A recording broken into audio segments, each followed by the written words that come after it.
Ada apa ini? Kinan melihat Lisa dan Diana bergantian. Lisa tidak menerima kehadiranku dan mengusirku. Padahal aku dalam kondisi tidak berdaya, tetap saja dia berperilaku buruk padaku, tutur Diana dengan mata memerah dan wajah begitu sendu. Kinan pun menggeser atensinya pada Lisa yang masih melipat kedua tangan di dadanya. Ini rumahku, aku berhak membawa siapapun ke rumah ini. Terlebih Diana sedang terluka, dan kamu adalah penyebab dia terluka. Jadi seharusnya kamu lebih peduli padanya, Lisa. Diana terluka. Hari Lisa yang paling terluka sebelum ataupun saat ini. Tapi Lisa sudah berjanji pada diri sendiri untuk tidak menunjukkan kesedihannya di depan dua orang itu. Kalau aku yang mendorong Diana, memangnya kamu tidak takut jika aku akan melakukan hal yang sama lagi padanya? Atau bahkan menenggelamkan dia di kolam renang belakang rumah. Dan bisa juga aku memberikan racun sianida di minumannya. GLEK. Ucapan Lisa membuat Diana kesulitan menelan ludahnya. Membayangkan wanita yang dia anggap kucing itu berubah menjadi binatang buas yang siap mencabiknya. Apa? Menenggelamkan aku di kolam? Memberikanku sianida? Apa dia sudah tidak waras? Mana kondisiku belum sepenuhnya pulih, gumam Diana dalam hati. Kinan menaikkan satu alisnya. Dia tidak percaya Lisa bisa berubah secepat itu, menanggapi serangan dari Diana dengan lebih keras lagi. Tentu hal itu membuatnya tidak nyaman. Sudah, aku lelah. Biar Bibi Mia antar Diana ke kamar tamu, titah Kinan. Dia ingin segera merebahkan punggungnya yang masih terasa sakit. Kamar tamu. Protes Diana. Lia, di mana lagi? Aku ingin tidur di kamar lantai atas. Kalau aku kenapa-kenapa aku jadi mudah meminta tolong padamu, rajuk Diana menarik-narik tangan Kinan seperti anak kecil yang meminta mainan kepada orang tuanya. Ya Tuhan. Rasanya aku sedang memiliki dua istri yang tidak akur. Keluhnya bingung. Kinan lebih dulu melihat ke arah Lisa. Seakan dia meminta persetujuan dari Lisa. Namun lagi-lagi respon Lisa di luar dugaan. Kenapa melihatku? Sembur Lisa, bukankah ini rumahmu? Letakkan saja dia dimanapun. Asal jangan usik kamarku. Di kamarmu. Silahkan. Aku tidak peduli. Bahkan di ruang laundry pun tidak apa. Setelah mengatakan itu Lisa berlalu pergi, enggan menanggapi keberadaan Diana yang semakin membuatnya kesal pada Kinan. Di kamarmu. Bisa juga itu, sahut Diana dengan girang. Namun Kinan justru menggeleng. Ada tangga, kamu akan sulit naik dan turun. Lagian ada Bibi Mia dan Pak Hendro pun tinggal di sini. Kamu tidak akan kesulitan meminta tolong.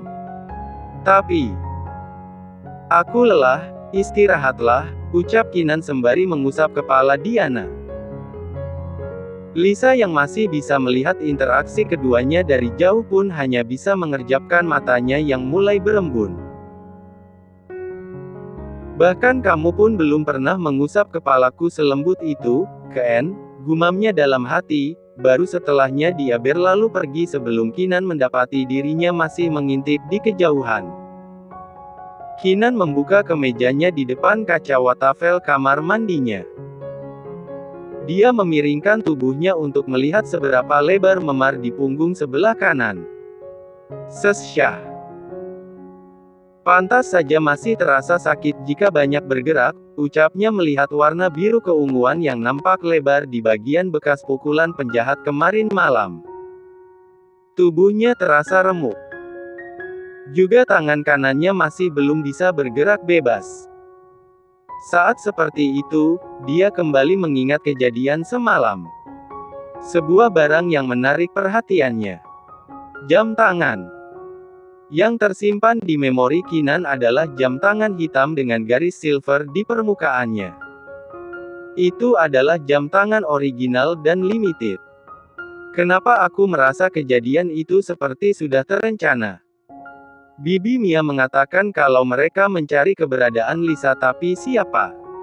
Aku merasa Lisa selama ini hidup normal, tidak memiliki musuh. Kinan terus menerka-nerka mengenai kejadian di mana dia beruntung bisa menyelamatkan Lisa tepat waktu. Kinan bergegas membersihkan tubuhnya lalu memilih kaos yang sedikit longgar supaya sakitnya tidak begitu terasa. Setelahnya dia duduk santai di sofa sembari memainkan ponsel. Dia melihat jenis-jenis jam limited edition yang terekam di memorinya. Dapat, serunya. Kemudian dia menyimpan gambar serta info brand jam tangan tersebut. Tujuan dia sekarang adalah menghubungi asisten pribadinya, Jeff. "Halo, Jeff. Ada tugas baru untukmu," ucap Kinan saat panggilan sudah tersambung. "Iya, Tuan. Aku barusan mengirimmu gambar serta informasi terkait produk itu. Carikan daftar pelanggan yang membeli produk limited itu. Bukankah gambar yang baru Tuan kirim hanya ada 10 di dunia ini? Dan tentu perusahaan akan menyimpan rapat data pelanggannya. Kamu ingin aku meragukan kemampuanmu itu? Bukan begitu, Tuan." Lalu, "Iya, Tuan. Akan saya cari informasi pelanggannya." "Bagus, aku ingin besok pagi kamu sudah mendapatkan datanya." "Besok pagi, Tuan." Kinan tidak ingin lagi mengulang perintahnya untuk kedua kali. Dia pun memutus telepon dengan sedikit kesal. Saat selesai melakukan panggilan, dia melihat daftar panggilan masuk dan keluar di log. Bibi Mia menelpon siang hari. Kinan semakin mengerutkan keningnya ketika melihat status panggilan itu terjawab. Kinan merasa tidak mengangkat panggilan Bibi Mia, karenanya dia tidak tahu apa-apa mengenai kondisi Lisa hari itu. "Aku harus bertanya pada Bibi Mia." Kinan pun beranjak dari sofa dan bergerak keluar kamar untuk menemui Bibi Mia. Saat di anak tangga, dia berpapasan dengan Lisa yang baru kembali dari taman samping. Sekilas dia melihat mata sembab terpancar di wajah Lisa. Tapi setelahnya dia memilih nampak acuh di depan wanita itu. Sesuai dengan tujuannya, Kinan mencari Bibi Mia dan menemukan wanita separuh baya itu tengah menata bunga di taman samping. Panggil Kinan mendekat. Bibi Mia pun menegakkan tubuhnya lalu menyahut, "Bagaimana, Tuan? Ada yang bisa saya bantu?" "Bersihkan dulu tangan Bibi. Ada yang ingin aku tanyakan." Bibi Mia pun menuruti perintah tuannya. Dia melepas kaos tangan khusus lalu menuju kran untuk mencuci tangannya. "Sudah, Tuan. Ada apa?" "Coba Bibi lihat ini," ucap Kinan seraya menunjukkan isi layar ponselnya yang menampilkan log panggilan. "Di jam 12.25, Bibi menghubungiku." Tanya Kinan langsung pada intinya. "Lia, Tuan. Aku tidak merasa mengangkat panggilan Bibi Mia. Tapi di sini keterangannya panggilan Bibi terangkat." "Siapa yang mengangkatnya?" "Non Diana." "Dia yang mengangkat." "Diana?" Beo Kinan terkejut. "Iya, Tuan. Bahkan dia sendiri yang mengatakan kalau Tuan Kinan ada di sampingnya dan tidak mau bicara dengan saya. Jadi saya meminta tolong padanya untuk menyampaikan pesan mengenai kabar Nona Lisa, untuk Tuan Kinan." "Tidak, aku bahkan tidak tahu ada panggilan masuk siang itu. Apalagi mengenai kabar Lisa yang dibawa ke rumah sakit." Kinan meremas ponselnya. "Diana. Dia lancang sekali menerima panggilan di ponselku tanpa seizinku. Dia nampak geram kemudian bergerak masuk ke dalam rumah untuk menemui Diana." "Masuk," sahut Diana dari dalam kamarnya. Kinan masuk namun sengaja tidak menutup rapat pintu kamar. Niatnya supaya tidak ada yang mengira dia berbuat macam-macam di kamar Diana. Ada apa, Kinan? Apa kamu mau menemaniku di sini? Kebetulan aku sedang kesepian, ucap Diana sembari menepuk bagian kosong sisi ranjangnya. Namun Kinan tidak menunjukkan ekspresi ramah sama sekali membuat nyali Diana pun menciut. Dengarkan aku, Diana. Aku paling tidak suka barang-barangku disentuh oleh orang lain. Diana mendongak menatap pria yang berdiri di sisi ranjang. Iya, lalu. Apa aku melakukan kesalahan sampai kamu nampak marah seperti itu? Kamu mengangkat telepon Bibi Mia kemarin lusa, kan? Diana mendadak nampak pucat. Dia menundukkan wajahnya. Bingung harus mengatakan apa. Sial, rupanya pembantu itu mengadu pada Kinan. Umpan Diana dalam hati. Jangankan kamu, Lisa pun tidak pernah selancang itu mengangkat panggilan dari ponselku. Kamu tahu akibatnya apa? Kinan berbicara dengan tegas. Diana menggeleng masih dalam posisi menunduk. Lisa sedang sakit waktu itu. Bagaimana kalau terjadi hal buruk padanya jika tenggorokan Kinan tercekat mengingat kemungkinan buruk yang bisa terjadi? Bagaimana tidak, jika saja dia tahu Lisa sakit waktu itu? Dia memilih pulang ke rumah dan mengantar Lisa ke rumah sakit. Hingga insiden penyerangan di malam hari itu tidak terjadi. Maaf, ucap Diana lirih dengan matanya yang sudah basah membalas tatapan emosi Kinan. Kinan tidak merespon. Dia masih pada posisinya menatap dingin ke arah Diana. Kinan, aku akan meminta maaf pada Lisa. Tapi jangan marah padaku. Diana hendak meraih tangan Kinan tapi pria itu justru berlalu pergi dan menutup pintu kamar kembali. Rasa bersalahnya pada Lisa pun semakin tinggi. Pantas saja Lisa semakin menjauhinya, pikir Kinan. Malam hari, Kinan memilih tidak keluar dari ruang baca. Bahkan sampai Bibi Mia menawarkan makan pun Kinan tolak. Dia seseorang yang ambisius dalam mengejar apa yang dia cita-citakan. Proyek besar yang baru saja dia tangani, dia kerjakan dengan serius. Tengah malam, Lisa merasa tidak bisa tidur. Tubuhnya nampak gelisah dengan perutnya yang semakin lapar. Aku sudah makan, kenapa lapar lagi? Tanyanya pada diri sendiri. Lisa melihat jam dinding sudah menunjukkan pukul 0.30 membuatnya kembali menghela nafas panjang. Dia mengusap perutnya berusaha berinteraksi dengan janin yang masih berukuran kaang almond. Baby, kenapa? Kamu lapar? Oke, Mami akan membawamu ke dapur. Tapi please jangan minta disuapi papimu itu, ya. Entah mengapa semenjak dia memutuskan tidak peduli pada Kinan, tapi alam bawah sadarnya ingin sekali makan disuapi oleh Kinan. Hal itu membuat Lisa sempat kehilangan nafsu makan. Dengan malas, Lisa merangkak turun dari ranjang lalu tujuannya saat ini adalah dapur. Langkahnya pun terhenti saat melewati meja makan. Posisi dan porsi makanan masih sama seperti terakhir dia makan bersama Diana. Apa Kinan malam ini belum makan sama sekali? Lisa meneliti meja makan dan beralih ke pintu ruang perpustakaan yang ada di ujung sana. Masih tertutup rapat.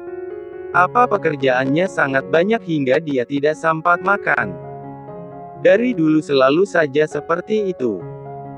Lupa makan saat asyik dengan dunianya. Dan berujung sakit seperti biasa, gumam Lisa dalam hati. Logikanya mengatakan untuk tidak peduli dengan suami yang sudah berulang kali menyakitinya. Tapi hatinya justru membawa langkah Lisa menuju ruang perpustakaan. Ya, dia benar-benar melakukan itu. Ragu namun kakinya terus saja bergerak maju.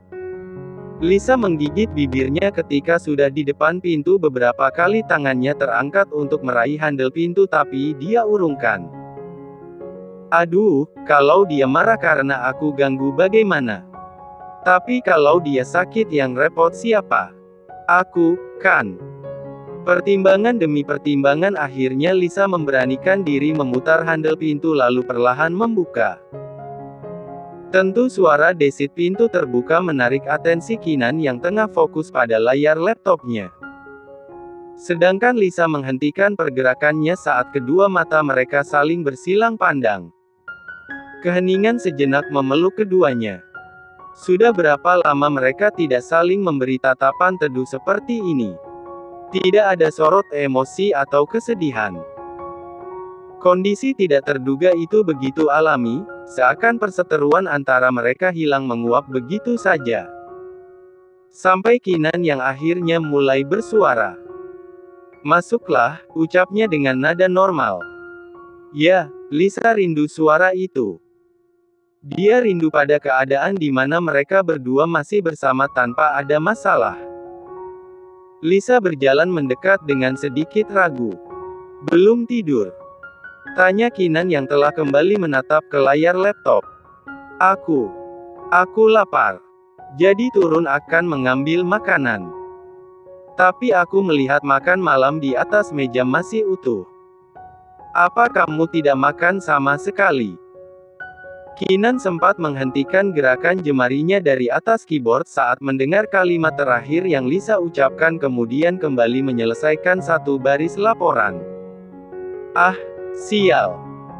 Tahu begini aku tidak akan masuk dan menanyakan perihal makan malam," umpat Lisa dalam hati karena Kinan nampak tidak peduli padanya. "Kalau begitu buatkan aku pasta," sela Kinan segera sebelum Lisa menyelesaikan perkataannya. Hah. Kinan pun kembali memindai netranya pada Lisa. "Buatkan aku pasta. Perutku sangat lapar. Kamu tahu kan pasta yang aku suka?" Iya. Lisa mengangguk gugup. "Buatkan satu saja. Kamu sedang hamil, tidak boleh memakan pasta terlalu banyak. Makanlah sayuran. Lalu bawa ke sini." "Aku belum bisa meninggalkan pekerjaanku," tutur Kinan lalu dia kembali pada laptopnya sebelum Lisa menjawab, "Iya." Bau masakan tentu menyeruak ke sekitar ruangan. Tapi Lisa tidak peduli jika ada yang terganggu dengan kegiatan tengah malamnya. Bibirnya tidak hentinya tersenyum sembari menyelesaikan pasta favorit Kinan yang dulu sering dia buatkan di apartemen. Kini nampan telah berisi 2 menu makanan dan minuman juga 2 susu hangat. Saat kembali ke ruang perpus, dia mendapati pintu yang sempat dia tutup sudah terbuka lebar. "Perasaan aku tadi menutupnya," gumamnya lirih sembari melewati pintu dan membiarkannya terbuka. Padahal Kinan sendiri yang sengaja membuka karena dia tahu Lisa akan kesulitan membuka karena membawa nampan. Melihat kedatangan Lisa, Kinan merapikan berkas yang berserakan di meja dan memberi ruang untuk tempat makanan itu diletakkan. Bau pasta yang menyeruak masuk ke rongga hidung membuat Kinan tidak dapat lagi menahan rasa laparnya yang tiba-tiba saja muncul. Tidak ada pembicaraan di antara mereka saat keduanya mulai menyantap makan malam yang tertunda. Namun gerakan tangan Kinan terhenti saat mendapati Lisa terlihat tidak bersemangat. Bahkan ekor mata Kinan samar melihat Lisa yang berkali-kali melirik ke pasta yang masih ada setengah porsi itu. "Kenapa? Tidak lapar?" tanya Kinan pada Lisa yang duduk di sampingnya. Lisa hanya menggeleng sembari menjawab, "Lapar. Mau ini?" Tawar Kinan sedikit mendekatkan piringnya ke arah Lisa. Refleks Lisa mengangguk tanpa rasa malu sedikitpun.